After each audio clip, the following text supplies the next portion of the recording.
Hello students, welcome back to our channel English grammar by Raju sir. और हम लोग सीख रहे हैं direct speech into indirect speech, यानी डायरेक्ट स्पीच को इनडायरेक्ट में बदलना। याद रहे, फिर से मैं कहना चाहूंगा कि जब जब हम किसी डायरेक्ट स्पीच को इनडायरेक्ट में बदलते हैं तो तीन चेंजेस बिल्कुल मस्ट हैं: change of person, change of tense and change of nearness into distance, निकटता का दूरी में परिवर्तन। हम लोग इस समय पढ़ रहे हैं चेंज ऑफ टेंस, और हमने पढ़ा हुआ है कि यदि रिपोर्टिंग वर्ब हमें पास्ट टेंस में मिल रहा है तो इसका मतलब रिपोर्टेड स्पीच के टेंस को भी हम बदलेंगे। जैसा प्रेजेंट टेंस होता है वैसा पास्ट कर देते हैं। यदि रिपोर्टिंग वर्ब पास्ट टेंस में है तो रिपोर्टेड स्पीच के पास्ट इंडेफिनिट को पास्ट परफेक्ट में बदलते हैं, पास्ट कंटिन्यूअस को पास्ट परफेक्ट कंटिन्यूअस में बदलते हैं। पर याद रखना, अगर रिपोर्टिंग वर्ब पास्ट टेंस में है तो रिपोर्टेड स्पीच के पास्ट परफेक्ट या पास्ट परफेक्ट कंटिन्यूअस टेंस में कोई चेंज नहीं होता। पास्ट परफेक्ट टेंस या पास्ट परफेक्ट कंटिन्यूअस टेंस में चेंज नहीं होगा। यानी इसका एक सीधा सीधा अगर हम लोग समझ लें कि यदि रिपोर्टेड स्पीच में हैड आ गया है तो हम टेंस का चेंज नहीं करेंगे, हैड ऑलरेडी जैसे था वैसे ही पड़ा रहेगा। लेकिन पर्सन के चेंज या नियरनेस इनटू डिस्टेंस के चेंज होते रहेंगे। इरादों को मंजिल बनाकर तो देखो, निगाहों में महफिल सजाकर तो देखो, किनारे पर रहकर किसे क्या मिला है, जरा भी सागर में आकर तो देखो। आइए अपने टॉपिक पर चलते हैं। एग्जांपल्स देखिए, बहुत आसान एग्जांपल्स हैं। जैसे कोई सेंटेंस है, हमारा डायरेक्ट सेंटेंस है, you said commas he had eaten the food. बहुत सरल सा, बड़ा इजी सा एग्जांपल लिखा हुआ है। एक चीज और ध्यान देते रहेगा आप लोग, जो हम इन्वर्टेड कॉमा क्लोज वाला लगाते हैं ये हमेशा फुल स्टॉप के बाद ही होना चाहिए। अब इस सेंटेंस को जब आप इनडायरेक्ट में चेंज करेंगे, देखिए कितना आसानी से हो जाएगा। यू सेड नहीं चेंज होगा। क्यों नहीं होगा? आगे ऑब्जेक्ट नहीं है। कॉमा हटाएंगे, कंजंक्शन दैट आएगा। दैट क्यों? रिपोर्टेड स्पीच हमारा असर्टिव सेंटेंस है।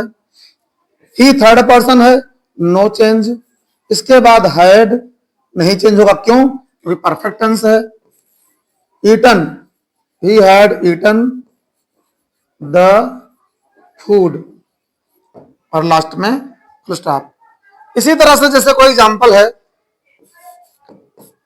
कि a man said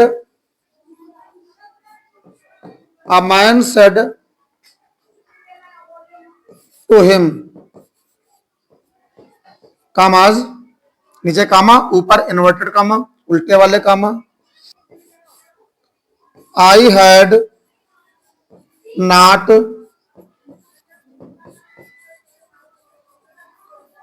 disturbed you, last में inverted commas close.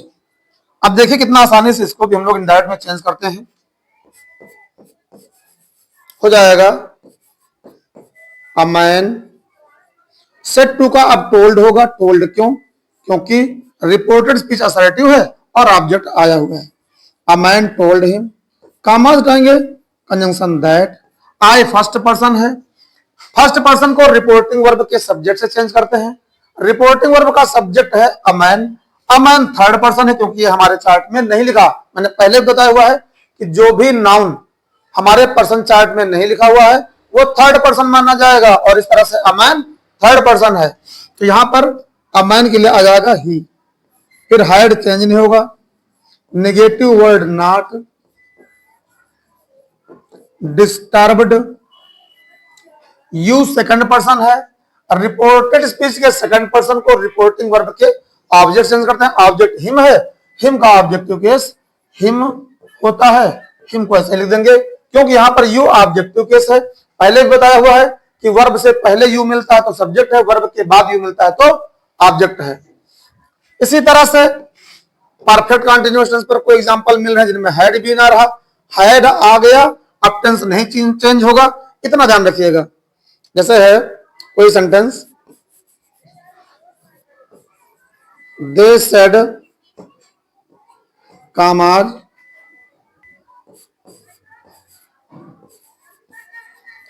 people had been asking for us. People had been asking for us. अब जब इसे आप इनडायरेक्ट में चेंज करेंगे तो had आ गया है, टेंस का चेंज नहीं होगा। दे said का said ही रहेगा। Commas time conjunction that. इसके बाद people third person no change. People had been change नहीं होगा, had been. Asking present participle है, ये भी चेंज नहीं होगा, नॉन फाइनाइट नहीं चेंज होते हैं। फिर for us, us first person plural number objective case है। रिपोर्टेड स्पीच के फर्स्ट पर्सन को रिपोर्टिंग वर्ब के सब्जेक्ट सेंड करते हैं। सब्जेक्ट दे है, अब दे का ऑब्जेक्टिव केस यहां पर आ जाएगा देम। और इस तरह से हमारा सेंटेंस बहुत आसानी से इनडायरेक्ट में चेंज हो गया। इसी तरह से एक और एग्जांपल देखते हैं, जैसे है the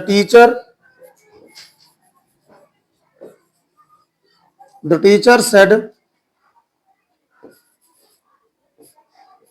two me commas you had not been studying. You had not been studying.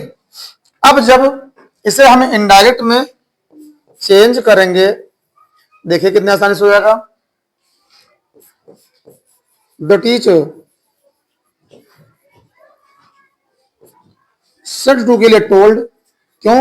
Object है मी। कामाज कंजंक्शन दैट, दैट क्यों? आगे असर्टिव सेंटेंस है। फिर यू सेकंड पर्सन है, चेंज करें रिपोर्टिंग वर्ब, ऑब्जेक्ट ऑब्जेक्ट मी है, क्योंकि यहां यू वर्ब से पहले आया हुआ इसलिए सब्जेक्टिव केस है, तो मी का subjective case I. I had not been studying. और इस तरह से हमारा सेंटेंस इनडायरेक्ट में चेंज हो गया। यहीं पर मैं ये भी कहना चाहूंगा, अगर मान लीजिए कोई सिंपल सेंटेंस, सिंपल से मेरा मतलब है कोई ऐसा सेंटेंस जिसमें केवल हैड आए, V3 या हैड बीन जैसी स्थिति ना हो, तो कैसे करेंगे? जैसे कोई सेंटेंस है, you said to me commas you had many books. You had many books. अब देखिए यहां पर ना तो V3 आया साथ में कि पास्ट परफेक्ट हो जाए, और ना हैड बीन V1 ING आया है कि पास्ट परफेक्ट कंटिन्यूअस टेंस हो जाए। कोई मतलब नहीं, जब हमें हैड मिल गया है तो टेंस का चेंज नहीं होगा, ये हमें याद रखना है। आप इसे जब इनडायरेक्ट में चेंज करेंगे तो हो जाएगा यू टोल्ड मी। कामाज डालेंगे तो that, you second person change करेंगे, ऑब्जेक्ट ऑब्जेक्ट मी है, आई हैड मेनी बुक्स। तो स्टूडेंट्स मैं कहना यह चाहूंगा कि पर्सन के चेंज जैसे रूल्स बताए होते रहेंगे। टेंस में यदि रिपोर्टिंग वर्ब पास्ट है तो आगे पास्ट ही रहेगा रिपोर्टेड स्पीच, लेकिन यदि रिपोर्टिंग वर्ब पास्ट है और रिपोर्टेड स्पीच में पास्ट परफेक्ट टेंस या पास्ट परफेक्ट कंटीन्यूअस टेंस है, यानी हैड का यूज रिपोर्टेड स्पीच में हुआ है, तो फिर टेंस का चेंज नहीं होगा। Keep stay with us. Channel को लाइक करिए, सब्सक्राइब करिए, ज्यादा से ज्यादा लोगों को शेयर करिए, जिससे कि ज्यादा से ज्यादा बच्चे बहुत आसान तरीके से ग्रामर को सीख सकें। Thank you. Keep stay with us.